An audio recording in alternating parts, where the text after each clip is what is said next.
suami yang sholih atau suami yang paham agama tidak akan pernah melarang istrinya untuk berbakti kepada ibah. Takut mati nggak? Ya mati-mati aja. Besok sekarang juga nggak apa-apa.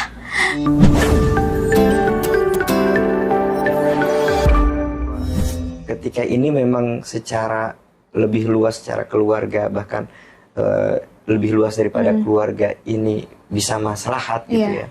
Maka ya kita lebih menerima itu gitu.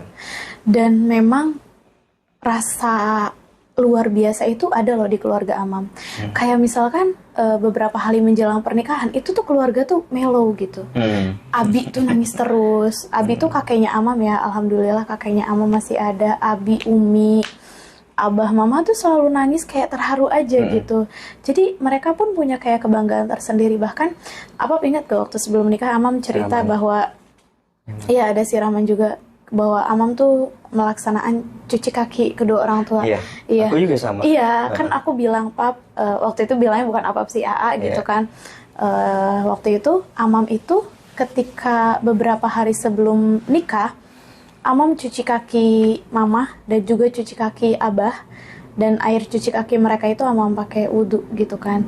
Itu kayak bener-bener kayak untuk melakukan sebuah pernikahan itu benar-benar hal yang apa ya, benar-benar hal yang besar, pengalaman besar pertama kali yang pernah Amam alami gitu. Dan itu banyak banget melibatkan orang tua di situ. Jadi komunikasi sama orang tua tuh begitu lancar. Terus banyak banget deep talk-nya juga sama orang tua yang tadinya kadang jarang curhat, jarang cerita. Jadi banyak keajaiban. Jadi banyak banget. Terus Amam juga bilang waktu itu sama Apap, minta doanya sama orang tua, terus cuci kaki, dan Apap juga melakukan hal yang sama gitu. Dan kalau aku sih pas keberangkatan di hari H, pagi-pagi sebelum berangkat besan lah gitu sih.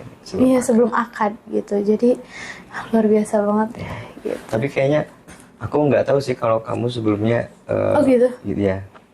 Karena nggak ngasih tahu kan? Ngasih tahu deh kayaknya di WA, tapi ya biasalah dia udah. Tapi kalau aku emang udah punya namanya, ya punya. Ya kita punya inisiatif sendiri lah ya, udah lama intinya emang gitu. Kalau mau nikah emang mau seperti itu. Iya gitu. Jadi selain memang ada acara siraman, tapi di luar acara siraman, Amam juga melakukan itu secara pribadi, datang ke kamar Mama Abah yang sekarang jadi kamar kita. Dan benar-benar minta mereka duduk, dan itu di situ Abah tuh kayak dan Mama tuh kayak bersyukur banget bahwa apa ya, ya bahwa hal ini bisa terjadi gitu.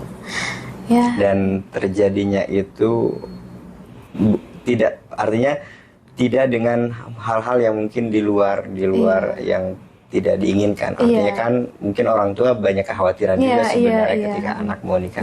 Takutnya mungkin anak belum siap juga ini gitu sebagainya. Tapi ya alhamdulillah ya mungkin itu semua bisa seperti itu ya, bisa lancar, bisa apa dan sebagainya. Ya mungkin karena memang orang tua benar-benar mengeluarkan semaksimal mungkin ridho doa mereka. Dan yang paling nggak kalah kagetnya lagi, yang lagi nyusun skripsi sambil mau siap-siap resepsi, itu skripsi sangat-sangat dilancarkan. Tahu nggak? Pas lagi proses kita persiapan buat nikah kan aku sidang. Itu sidang, cuman ditanya sama dosen cuman satu, kapan jadinya tanggal nikah? Bayangin, dosen penguji tuh udah tahu gitu bahwa udah rame lah gitu, bahwa karena pada waktu itu angkatan Amam itu jarang yang udah nikah, karena masih terbilang nikah muda lah, umur 21 tahun kan. Jadi tuh kayak ya, biasalah satu mulut menyebar ke mulut yang lain kalau Fuzna mau nikah nih gitu. Jadi dosen-dosen PGM itu udah pada tahu, wah Fuzna nih ngejar skripsi mau resepsi ya gitu kan. Awas nih jangan salah nyusun skripsi, jangan lupa resepsinya, jangan lupa revisinya gitu kan. Nah, pas masuk ke ruang sidang untuk ujian skripsi, itu dosen cuma nanya satu, dosen penguji. Kata dosen gini, udah skripsinya oke, ya udah. Jadi sekarang kapan tanggal resepsinya? Insya Allah tanggal 6 Mei Bu. Ya udah mudah-mudahan lancar ya. Gitu udah itu aja. Terus udah kayak gitu keluar ruang sidang gitu kan. Pada kepo kan. Ditanya apa Fuz? Ditanya apa? Karena mereka udah siap-siap kan, pegang skripsi yang setebal-tebal apa. katanya aduh mohon maaf ya udah mau jadi pengantin jadi ditanyanya tanggal resepsi wah langsung disorakin sok banget ya mau jadi padahal itu juga sama sekali di luar apa ya di luar yang direncanakan lah ya. Dan memang kan waktu bikin skripsinya juga dibimbingnya sama dosen yang benar-benar detail banget dari segi tulisan, terus dari segi isinya juga. Jadi kayak udah habis dibantai revisi gitu. Jadi pas diuji tuh kayak udah selesai gitu. Nah, 3 hari setelah nikah wisuda deh gitu kan. Bayangin 3 hari setelah nikah wisuda. Jadi resepsi selesai gitu kan, wisuda skripsi juga selesai gitu. Wisuda ada yang nganter. Wisuda diantar misua suaminya gitu. Oke. Jadi gitu sih. Oke, sekarang poin selanjutnya. Hikmah apa yang paling dirasakan dalam pernikahan yang dipenuhi ridho orang tua? Banyak. Yang kerasa nih sama kita, yang kerasa paling besarnya tuh apa? Yang paling kerasa sih yang pertama, setiap rumah tangga kan pasti ada permasalahan. Iya betul. Tapi kita sangat bersyukur bahwa setiap masalah yang ada itu semuanya bisa diselesaikan dengan baik-baik lah, tanpa harus ada ekses, tanpa harus ada efek yang mungkin bagaimana dan sebagainya gitu. Ya kita sangat bersyukur terhadap hal itu. Artinya ya kita berdua sama-sama bagaimana caranya bisa saling mengimbangi. Karena bagaimanapun Amam sebagai istri bukanlah manusia sempurna, Apap sebagai suami juga manusia yang sempurna. Tapi ya kita alhamdulillah sampai sekarang dikaruniai 2 anak oleh Allah Subhanahu wa taala, diamanatkan. Kita masih bisa menjalannya dengan baik, bisa dibilang baik lah gitu ya. Karena dari masalah-masalah itu, dari hal-hal masalah yang mungkin sepele kecil sampai masalah-masalah yang mungkin agak besar, ya kita alhamdulillah masih selalu diberikan keselamatan, masih diberikan jalan keluar, kesabaran dan sebagainya. Sehingga itu yang sangat dirasakan di antara hikmah kita menjalani rumah tangga yang didasari dengan ridho orang tua, ridho keluarga semuanya gitu, dan doa orang-orang yang banyak, kalau orang-orang yang soleh, orang-orang yang alim gitu. Kemudian selanjutnya di antara hikmahnya adalah alhamdulillah selama kita menjalani rumah tangga mungkin kesulitan ada, tetapi kita alhamdulillahnya sampai saat ini dan mudah-mudahan kita dijauhkan dari kesulitan yang membuat kita payah gitu ya. Alhamdulillah kita tidak diberikan berbagai macam kesulitan yang mungkin membuat kita putus asa dan sebagainya. Alhamdulillah semua kesulitan-kesulitan yang ada itu masih bisa kita handle lah, dan kita menemukan banyak kemudahan-kemudahan lah gitu dalam berumah tangga. Jadi itu juga proses ya Pap ya, dan ya nggak langsung nggak langsung nikah ada kesulitan langsung gampang nih, enggak juga. Tapi kayak gimana ya, ketika masalah itu datang dan kita merasa itu sulit, tapi setelah dijalani ternyata nggak sesulit yang dibayangkan atau yang difikirkan gitu, dalam hal apapun sih itu alhamdulillah. Jadi kayak kita udah takut duluan nih bahwa itu tidak akan bisa. Kalau Amam sih orangnya parnoan ya, kalau Apap ya itulah mungkin adilnya Gusti Allah gitu kan. Kalau Amam tuh tipe orang yang khawatiran, parno, terus takut ya gitulah, banyak kebimbangan. Mungkin cewek kayak gitu kali ya mama lah gitulah, suka ribuh nggak puguh teh ya gitu. Tapi kalau Apap tuh kalau menemukan suatu masalah tuh dengan santai, bukan santai sih jatuhnya, kayak tenang gitu, dengan tenang. Jadi Amam yang tadinya menggebu-gebu, tapi kalau udah cerita sama Apap jadi kayak melebur gitu ya gitu. Jadi kayak lagi berapi-api dikasih air dikit-dikit gitu, jadi mulai paham. Dan ya itu, jadi setiap ada masalah pasti gitu, dan masalahnya juga bukan pasti dari diri sendiri atau dari pasangan gitu kan. Kita juga bukan rumah tangga yang sempurna gitu kan, bukan pribadi yang sempurna juga, nggak ada gitu. Tapi selalu ada keinginan untuk kita berevaluasi diri gitu setiap langkahnya untuk lebih baik untuk diri sendiri dulu sih, terutama supaya kedepannya juga kita meminimalisir masalah-masalah yang udah pernah terjadi biar nggak keulang lagi gitu. Dan bahkan kita sangat menyadari bahwa ketika kita mampu untuk mengatasi problematika yang ada ataupun ada masalah yang mungkin muncul, kita menyadari bukan karena diri kita. Iya benar. Tapi karena memang ya Gusti Allah sayang lah sama kita gitu. Ya dikasih bumbu-bumbu lah ya gitu biar lebih berwarna-warni rasa dalam rumah tangga gitu. Ya bahkan masalah itu kadang-kadang ya menguatkan setelah itu berlalu, setelah itu bisa diselesaikan lah gitu. Bisa menguatkan. Iya gitu. Jadi banyak banget hikmah yang kita rasain yang benar-benar kebanyakan sih lebih dirasakan ya, kalau diungkapkan kayaknya sulit juga karena benar-benar. Nah, Amam juga inget banget sih waktu Amam pesantren di An-Nidham, Teh Jaraka itu pernah ngomong dan sering gitu mengingatkan kita sebagai santri-santrinya. Kata beliau gini, kalau mau manfaat ilmu nurut sama guru, kalau mau bahagia dunia akhirat nurut sama orang tua. Itu aja kunci yang harus dipegang selama kita hidup gitu. Jadi sebisa mungkin yaitu menjadi kunci dalam hidup Amam gitu. Jadi ketika memang kita ingin ilmu-ilmu yang ada dalam diri kita bermanfaat, berarti kita harus tahu tata cara adab kita kepada guru kita bagaimana.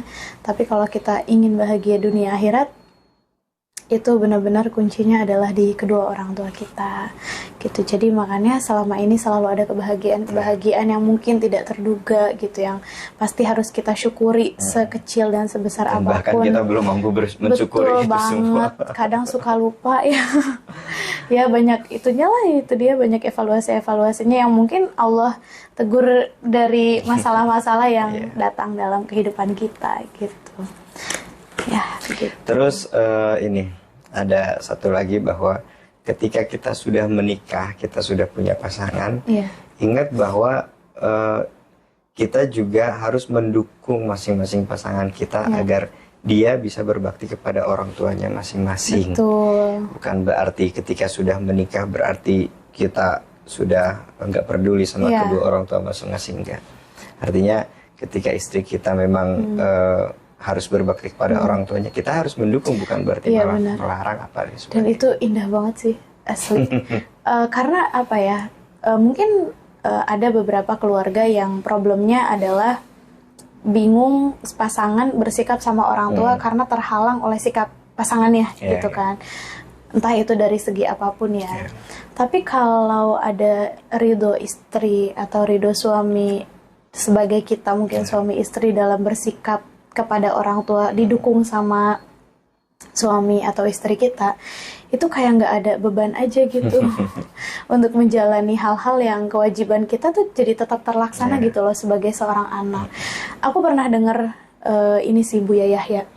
Jadi Buya Yahya itu kan suka basul masail ya, suka ada pertanyaan gitu kan ketika di pengajiannya. Ada yang bertanya sama Buya Yahya, Buya lebih baik mana? Pilih istri atau pilih ibu gitu. Terus kan ya Buya Yahya selalu menjawab dengan bijak gitu kan. Ya sebenarnya kalau misalkan waktu itu yang nanya pilih suami atau pilih ibu gitu. Dia yang nanyanya perempuan, pilih suami atau pilih ibu, sedangkan kewajiban istri itu kan udah milik suami, ibaratnya udah berbakti kepada suami, bukan kepada ibunya. Bukan maksudnya kayak bukan kepada ibunya sih, kayak tanggung jawab si istri itu sepenuhnya sudah dialihkan kepada suami ketika dia sudah menikah gitu. Jadi lebih pilih suami atau lebih pilih ibunya gitu. Kata Buya Yahya bilang, lebih afdolnya sebetulnya istri itu semuanya harus nurut kepada suami.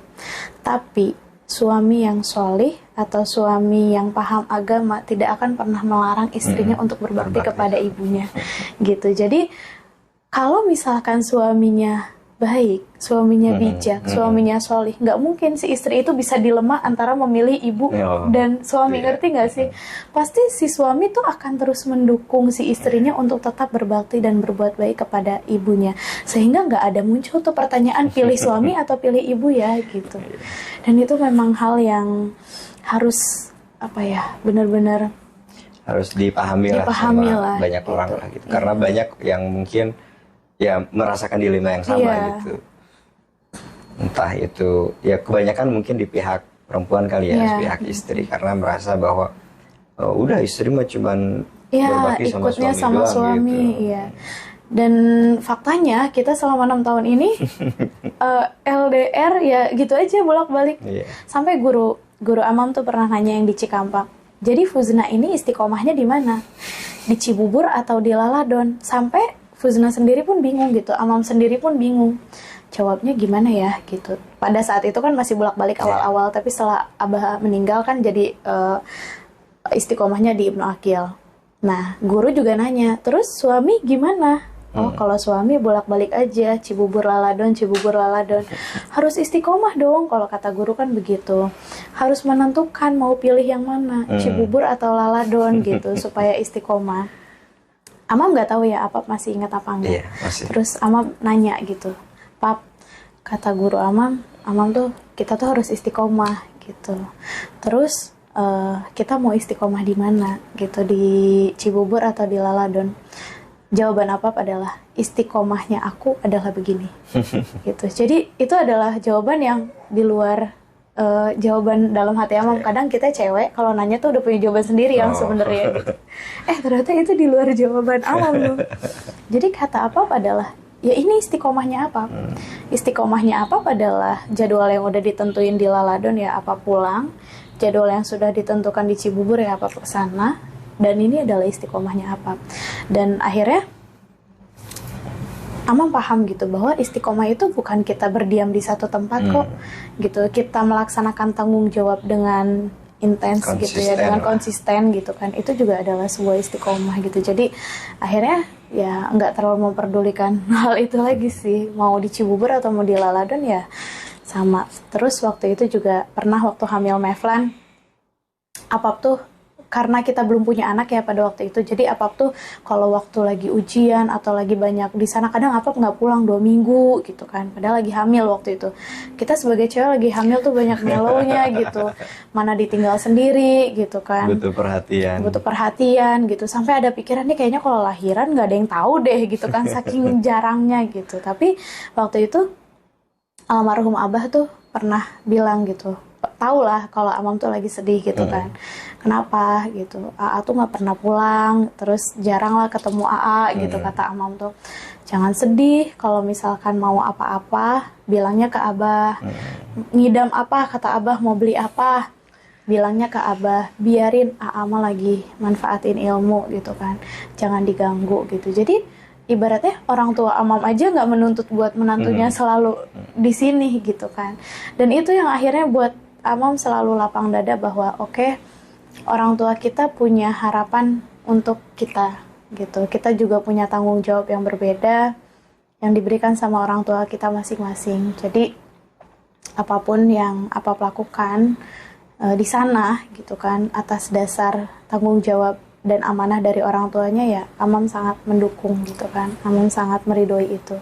Dan Amam juga di sini begitu banyak tanggung jawab yang orang tua Amam berikan, itu juga alhamdulillah atas dasar ridho dan izinnya Apap gitu. Sampai kayaknya kalau Amam minta izin terus ke Apap udah Amam tuh kalau minta izin ke Apap udah sekaligus nggak tahu nih Apap masih ingat, Pap pokoknya kalau Amam mau pergi izinin ya. Iya udah gitu aja. Karena kalau izin terus kayak mau rapat mau apa gitu kan, ya udah ini. Jadi ya tapi kita juga sebagai istri harus ada hal-hal seperti itu diri. Bukan berarti saya juga membebaskan, tapi didasari karena kita percaya kepada pasangan kita gitu.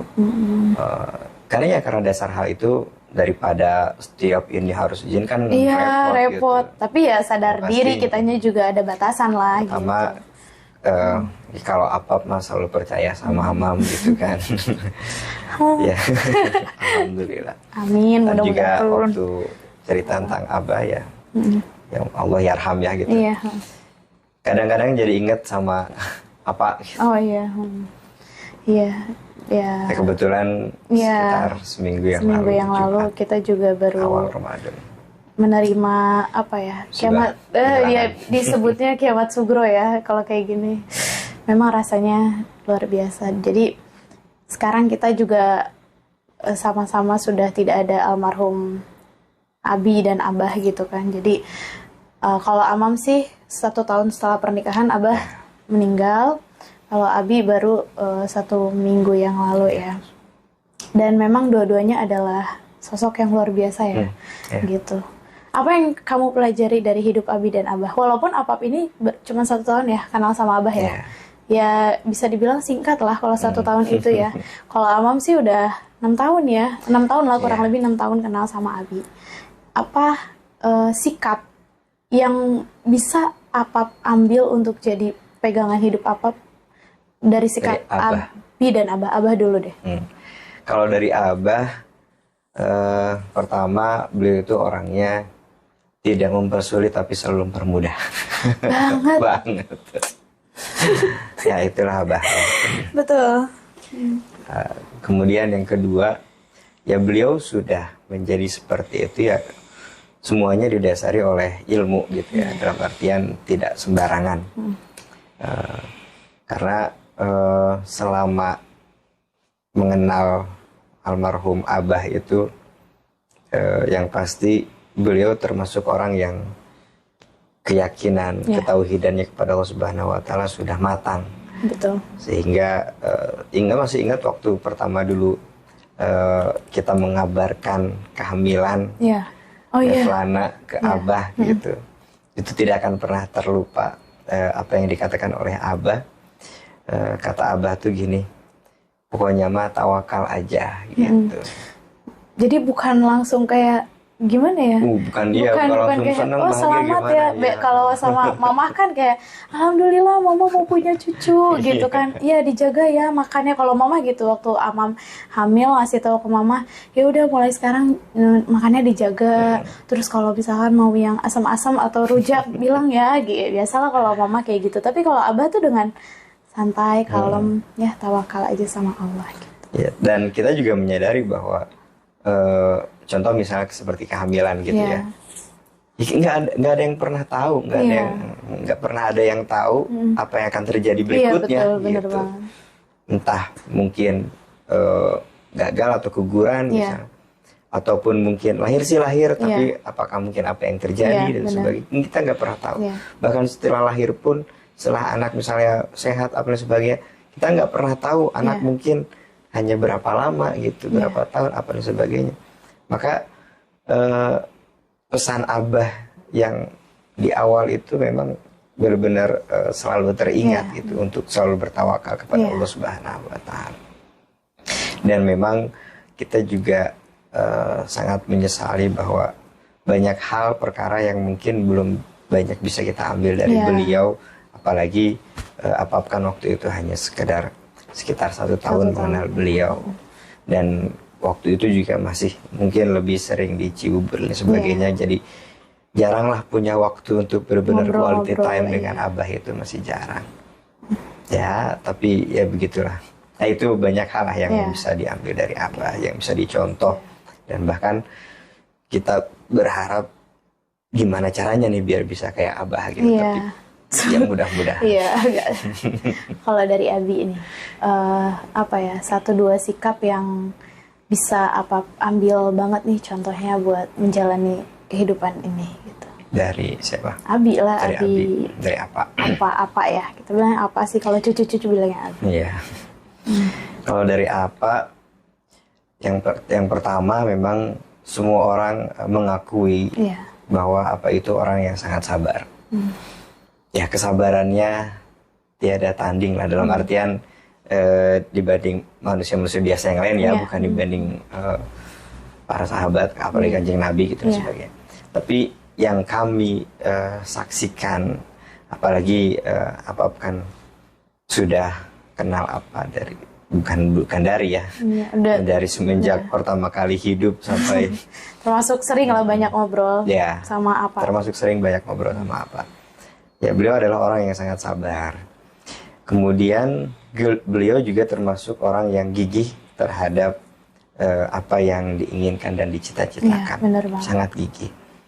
Dalam artian bahwa beliau itu tidak akan pernah berhenti berusaha sampai mendapatkan apa yang memang dicita-citakan. Karena memang cita-cita beliau kan yang pasti untuk kemaslahatan umat, untuk agama gitu.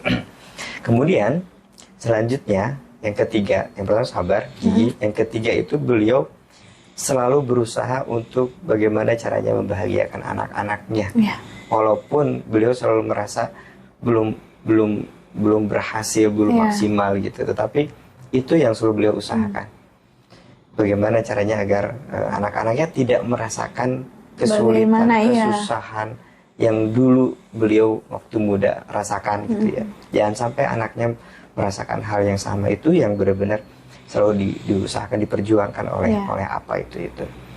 Dan itu bukan hanya sekedar cerita apa ke kita, tapi kita melihat dan menyaksikan langsung itu yang dilakukan oleh apa gitu. Dan mungkin banyak hal lagi yang mungkin kita juga tidak bisa ungkapkan semua. Benar gitu. banget sih. Kalau Amam apa aja kira-kira? Kalau Amam itu belajar dari Abah ya, itu yang pertama. Itu tuh adalah sifat tawakalnya sih. Kayak gak pernah ada kekhawatiran dalam diri Abah untuk menghadapi apapun. Sampai ada di titik kayak, bah, takut mati nggak? Ya mati-mati aja. Besok sekarang juga nggak apa-apa. Aduh, sedangkan kita kalau ditanya mati sih kayak masih mikir takut ninggalin anak apa segala, masih banyak egoisnya gitu ya. Sampai pernah Amam tuh curhat ke Abah di dalam posisi kekhawatiran dan ketakutan. Amam tuh sering banget parno sendiri, nggak tahu kenapa gitu ya. Dan selama ini itu kalau cerita apa-apa memang lebih banyak ke Abah daripada ke Mamah. Karena kalau ke Mamah kayaknya sifat kita sama gitu. Jadi makin parno yang ada. Atau nggak? Kalau sekarang sih udah nggak ya. Cuman kalau dulu memang kalau apapun cerita itu pasti ke Abah. Terus Abah jawab kayak gini. Kenapa sih selalu mengkhawatirkan sesuatu hal yang belum terjadi? Abah tuh selalu gitu. Jadi Amam itu selalu mengkhawatirkan sesuatu yang memang belum terjadi gitu. Kenapa selalu mengkhawatirkan sesuatu yang belum terjadi? Terus Abah bilang lagi, takdir Allah itu dikatakan takdir ketika sesuatu itu udah terjadi. Baru itu namanya takdir, ya kan? Kalau misalkan sesuatu itu belum terjadi, ya belum dikatakan takdir. Jadi kayak Amam jadi bingung sendiri di situ pada waktu itu ya. Jadi kayak, iya ya. Jadi kayak langsung mikir gitu. Iya ya, kenapa kita selalu mengkhawatirkan sesuatu hal yang belum terjadi dan kita selalu mengkhawatirkan takdir-takdir Allah yang terkadang manusia itu berpikirnya takdirnya yang kadang nggak baik-baik aja gitu loh yang gitu. Padahal ketika hal itu udah terjadi, belum tentu kok hal yang kita khawatirkan tuh terjadi gitu. Itu sih yang paling sering diingat gitu. Dan itu sangat membantu ketika Amam mengalami berbagai kesulitan dan kekhawatiran dalam hidup gitu sekarang. Jadi kalau ada kekhawatiran sama anak, ada kekhawatiran sama suami, yang kadang kekhawatiran itu kadang jatuhnya jadi apa ya, jadi ada efek negatif sih kalau sama diri Amam gitu. Jadi kayak kurang tawakal ibaratnya kayak gitu ya. Kita tuh jadi kayak nggak berserah, gimana ya, jadi kayak takut aja gitu. Tapi kalau udah ingat kata-kata Abah tentang hal itu kayak tenang aja gitu. Iya ya gitu. Karena kan sebenarnya ketika kita mengkhawatirkan sesuatu yang belum terjadi, itu sebenarnya mendahului ketentuan Allah Subhanahu wa Ta'ala. Itu jadi Abah tuh teorinya seperti itu. Makanya Abah tuh tawakalnya tuh aduh damai banget ya. Orang-orang yang kenal sama Abah pasti tahu gimana santainya, nyamannya, tenangnya Abah dalam menjalani kesulitan. Dan bahkan orangnya sangat seneng guyon. Iya, seneng banget guyon canda. Semua hal yang ketika orang misalnya curhat punya masalah, walaupun masalahnya serius apapun, tapi tetap jawabannya ya bercanda. Tapi guyonnya kadang penuh langsung gitu. Nah, ada ilmunya gitu. Ada ilmunya. Guyon. Nah itu sih. Jadi dan itu ya bukan hal yang mudah ya. Kalau dari Abi tuh tipe orang yang ikhlasnya luar biasa. Abi tuh ikhlas banget, ikhlas. Gimana ya? Jadi ketika itu dia Abi memberikan ilmu, memberikan kebahagiaan, apalagi Abi kan orangnya seneng ngobrol, seneng jalan-jalan gitu kan, terus seneng pergi-pergian silaturahmi kemana-mana gitu. Ya ikhlas aja tanpa ada tanpa ada maksud dan tujuan apapun. Biar bahkan dapat apa enggak? Iya, biar dapat apa enggak. Bahkan banyak juga yang menghujat atau misalkan mungkin merendahkan atau apa, nggak pernah gimana-gimana, ikhlas aja gitu. Dan ikhlas itu yang dua-duanya ya susah gitu. Jadi baik terus sama orang. Iya gitu. Nggak bisa nggak baik sama orang tuh nggak bisa. Iya gitu. Jadi Nggak bisa. Gimana ya gitu. Jadi itu adalah bener ikhlas. Iya, jadi gitu. Kalau dalam hidup Amam diberikan oleh Allah 2 role model yang berharga, dan itu dua-duanya dari ayah Amam.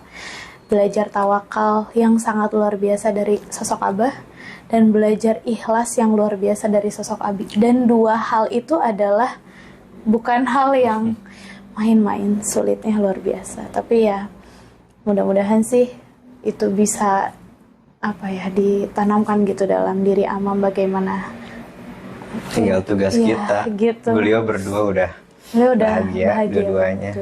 Mungkin udah bersua mungkin. Iya kali ya, udah saling ngobrol ya.